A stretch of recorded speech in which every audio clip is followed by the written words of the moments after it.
আজ থেকে প্রায় 550 বছর আগেকার কথা। আজকের আসানসোল তখন ধুধু করা জঙ্গল।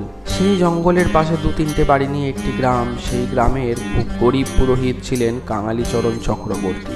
একদিন তিনি যজমানি করে ফিরছিলেন এবং রাস্তায় ক্লান্ত হয়ে অজ্ঞান হয়ে যান। হঠাৎ তিনি দেখেন তার সামনে এক আলোর জ্যোতি নিয়ে এক বুড়ি লাঠি ঠুকঠুক করে আসছে। সামনে এসে তিনি বললেন, আজ থেকে আর তোকে ঘুরে কষ্ট করে পুজো করতে হবে না। দেখ, তোর কোলের ওপর আমি 3টে পাথর রাখলাম।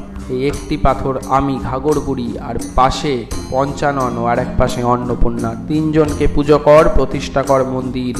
সেই থেকে তৈরি হলো ঘাগর বুড়ি মন্দির। জয় মা ঘাগর বুড়ি। প্রত্যেক বছর 1620 সালের পর থেকে একলা মাকে স্মরণ করে বসে মন্দিরের সামনে ঘাগর বুড়ির মেলা। সমস্ত বিপদ কেটে যায় এই মন্দিরে পুজো করলে। সমস্ত মানত পূর্ণ হয় এই মায়ের দর্শনে। জয় মা ঘাগর বুড়ি।